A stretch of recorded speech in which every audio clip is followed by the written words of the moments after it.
Can Africa really protect itself as insurgency spreads over numerous African countries?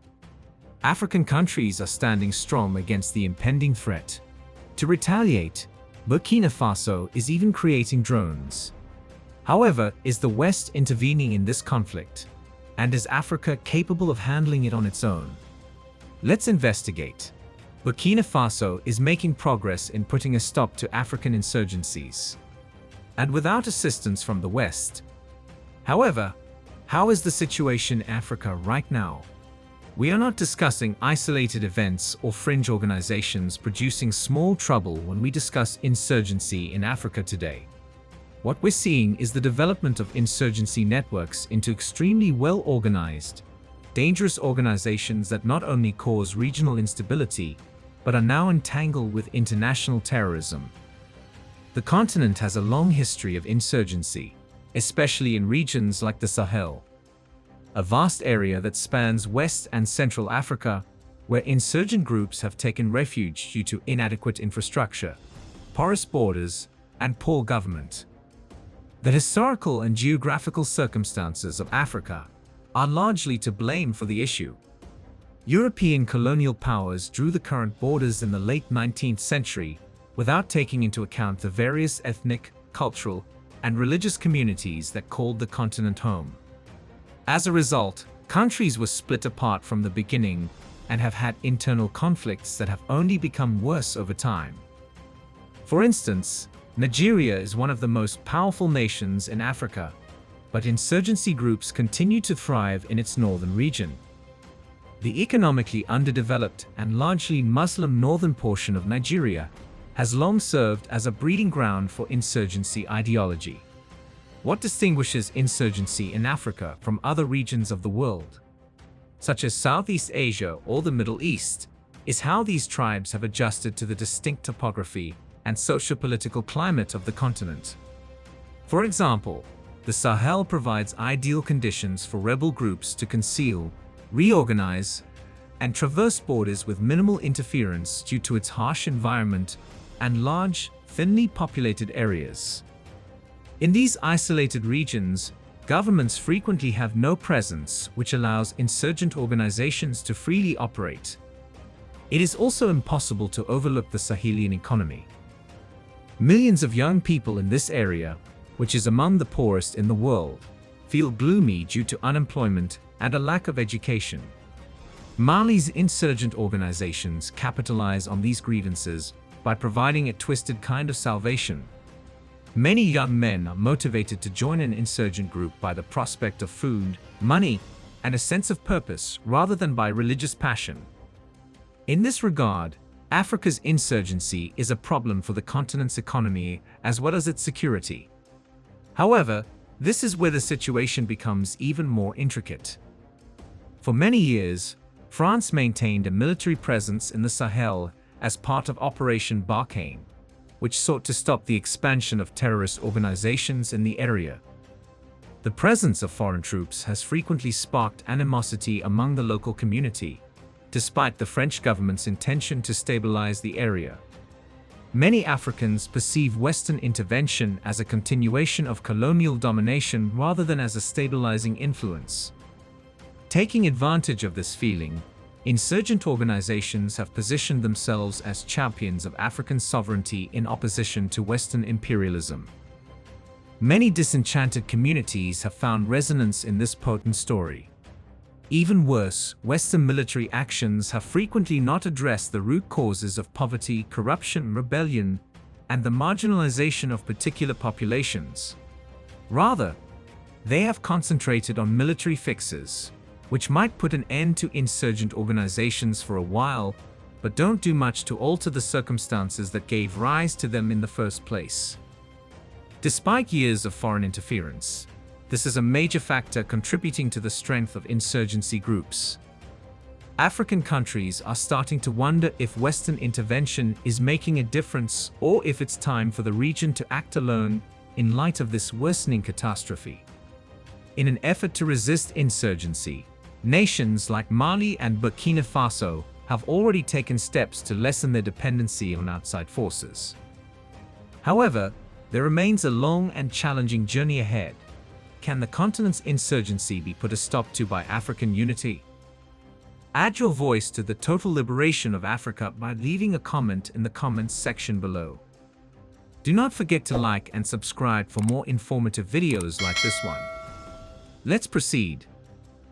African unity is a potent idea that conjures up ideas of solidarity, Pan-Africanism, and group power.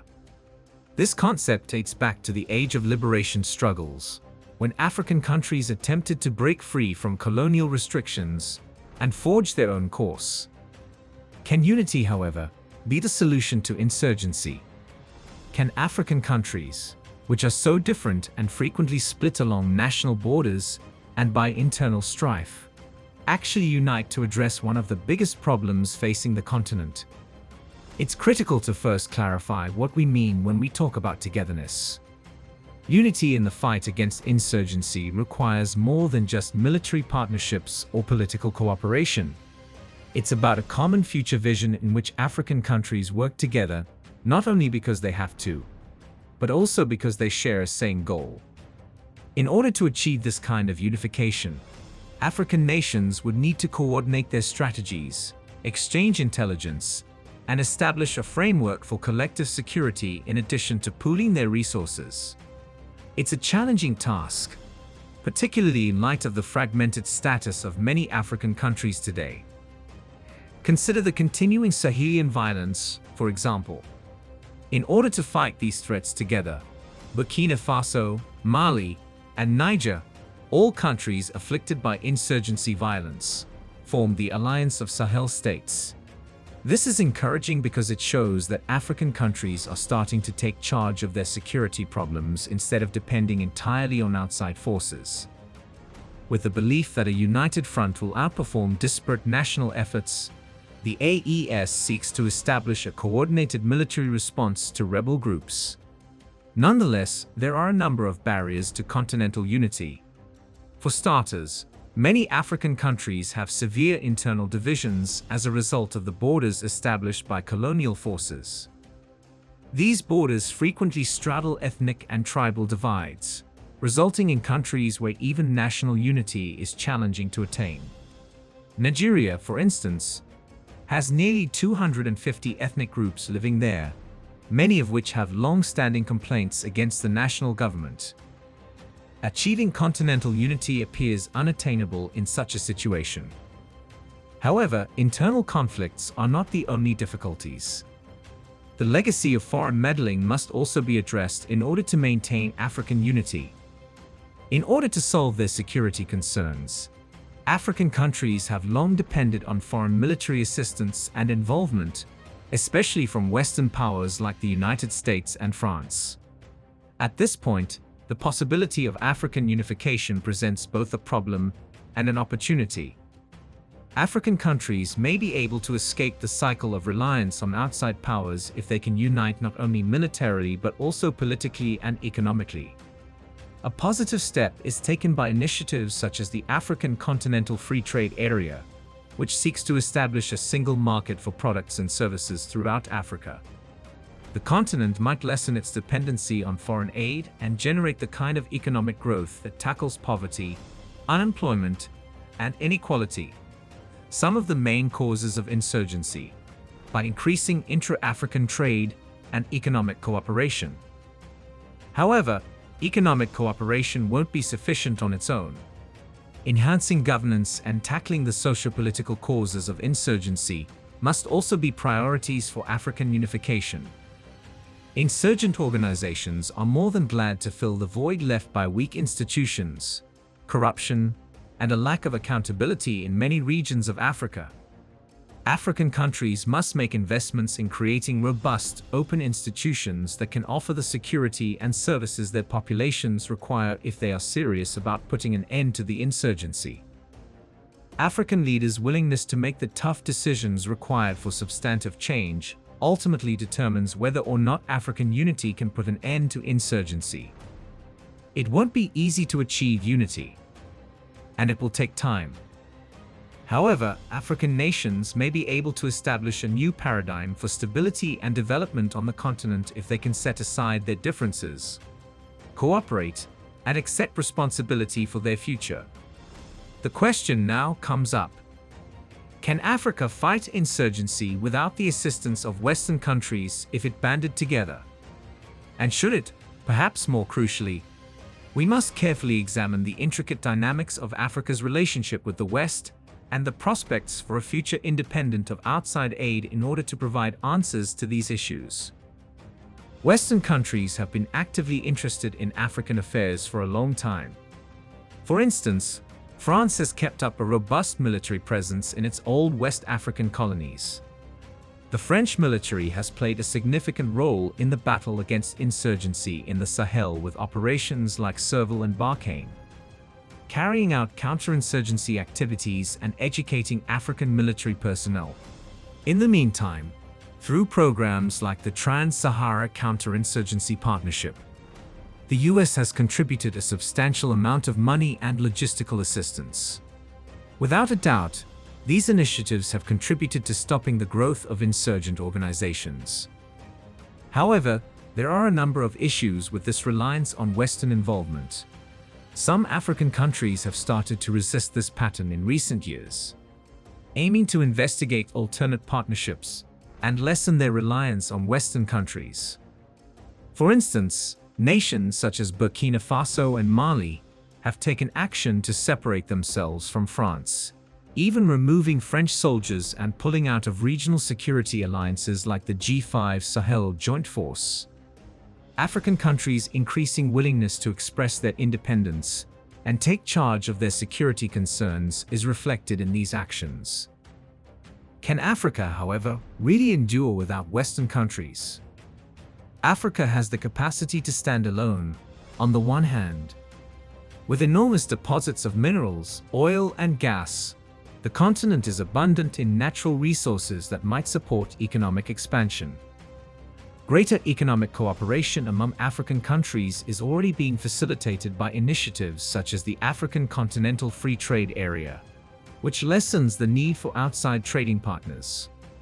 Furthermore, Africa has a demographic advantage due to its youthful and expanding population which, if properly utilized, may spur innovation and growth throughout the continent. However, the shift away from reliance on the West will not be simple. Western aid and investment continue to be crucial to many African economies, especially in areas like infrastructure, health, and education. It will take a large investment in domestic institutions and industry to break away from this dependence, as well as a change in the political philosophy that has always prioritized foreign assistance over independence. Furthermore, the security infrastructure in Africa is still developing. Many African countries still lack the military capability to successfully fight well-armed and well-funded insurgency groups without outside help, despite the fact that others like Burkina Faso and Mali have demonstrated that they are willing to go it alone. Alternative collaborations are relevant in this situation. African governments are increasingly seeking economic and military assistance from nations like China and Russia. By providing military support without the political snags that frequently accompany Western aid, Russia has emerged as a major force in the Sahel through its private military contractors, such as the Wagner Group. Through its Belt and Road Initiative, BRI, China, on the other hand, has been actively involved in infrastructure projects throughout Africa, railroads as well as energy initiatives. These new partnerships are not risk-free though. For instance, China's investments have sparked worries about debt traps, since nations like Zambia are finding it difficult to pay back their loans and are afraid of losing control of important national assets. Russia's role in Africa has also drawn criticism, especially in view of allegations that Russian mercenaries have violated human rights in crisis areas. It will be difficult for African countries to manage these new alliances without merely switching from one type of dependency to another. Ultimately, the decisions made by Africa's leaders will determine whether the continent can endure without Western countries. There is no reason why Africa cannot set its own course if they can create effective security infrastructures, invest in regional businesses, and establish strong, self-sufficient economies. Although the road to independence is lengthy and full of obstacles, it is not insurmountable. To guarantee that Africa's future is fashioned by Africans for Africans, it will be crucial to strike a balance between the necessity of outside alliances and the aspiration for independence. A general mobilization to combat terrorism has been announced by Burkina Faso's ruling military authority. One of the most important fronts in Africa's war against insurgency, especially in the Sahel, is Burkina Faso, where terrorist organizations have gained ground by exploiting porous borders and poor government. In order to counter these insurgent forces, the nation, led by President Ibrahim Traoré, has adopted a daring and comprehensive approach that combines both military innovation and community-based initiatives. Drone warfare, a novel strategy that is transforming counterinsurgency in the region, is one of the most important advancements in Burkina Faso's campaign against insurgency. The use of drone warfare in Burkina Faso's arsenal has grown in importance. The nation has acknowledged that given the vast and challenging Sahelian environment, conventional ground-based counterinsurgency tactics frequently fail. Because of the region's lush woodlands and parched deserts, insurgents have mastered the tactics of guerrilla warfare. Burkina Faso has responded by using drones to conduct surveillance, deliver real-time intelligence, and launch targeted precision attacks against insurgent targets. Burkina Faso has been able to attack the center of rebel positions without endangering its forces because of the use of drones. For example, Burkina Faso launched an extremely effective drone strike against a major ISGS commander in Mali in March 2024. In addition to upending the group's leadership, this operation showed how effective drones can be in dealing with insurgency networks. Drones have also contributed to the reduction of civilian casualties by eliminating the need for extensive ground operations, which is essential for preserving public support for counterinsurgency initiatives. Drone warfare is not without its difficulties, though. For starters, Burkina Faso depends on outside partners to purchase and maintain its drones, and the technology is costly to maintain. This calls into doubt the strategy's long-term viability, particularly as the nation looks to lessen its dependency on foreign military assistance. Furthermore, there are ethical questions surrounding the use of drones in combat, especially in light of the potential for innocent casualties. Drones are precise, but they are not perfect, and errors can have disastrous results. Innocent bystanders could be killed by a single mistake, which could encourage more rebel recruitment and prolong the violent cycle. However, Burkina Faso employs a strategy that extends beyond military means to combat insurgency. Understanding that insurgency is a socio-political problem, as well as a security one, the government has adopted a policy that incorporates local defense projects and community involvement. The formation of the Volunteers for the Defense of the Homeland, a network of neighborhood militias composed of volunteers from rural areas, is one of the main elements of this plan. The government provides these militias with weapons and training so they can protect their villages from rebel attacks. The foundation of the VDP program is the knowledge that local communities frequently serve as the first line of defense against insurgency. The government intends to reduce the possibility that local residents may be influenced by rebel ideology by bringing them directly into the battle and instilling in them a sense of ownership and responsibility. These militias have frequently been successful in repelling attacks on their settlements, proving the worth of community-based defense programs. Other African countries facing comparable difficulties can learn a lot from Burkina Faso's strategy for fighting insurgency. While the focus on community participation emphasizes the significance of tackling the socio-political origins of insurgency, the employment of drones in particular demonstrates how technology has the ability to transform counterinsurgency operations. However, Burkina Faso's example also serves as a warning, reminding us that there are risks associated with any method. Burkina Faso is establishing a standard for how African countries might fight insurgency in the 21st century as it keeps improving its strategy. Burkina Faso is demonstrating that combating insurgency calls for more than simply power. It also necessitates a thorough comprehension of the intricate processes that fuel conflict by fusing military innovation with grassroots efforts. Ultimately, Burkina Faso's plan will be successful if it can create a more resilient, inclusive, and stable society in addition to defeating insurgent groups on the battlefield. Do you believe that insurgency will soon come to an end given the actions Burkina Faso and Africa are taking? What do you think is the cause of the violence in Africa? Do you think the military leaders will accomplish this? Tell us what you think in the comments section below. We explore the rich history, culture, and the ongoing struggle for sovereignty in Africa. Join us in this important conversation by subscribing to our channel. By subscribing, you're not just staying informed, you're becoming part of a movement dedicated to reclaiming Africa's rightful place on the global stage. Hit that subscribe button and turn on notifications so you never miss an episode. Let's work together to spread knowledge and inspire change. Thanks for watching.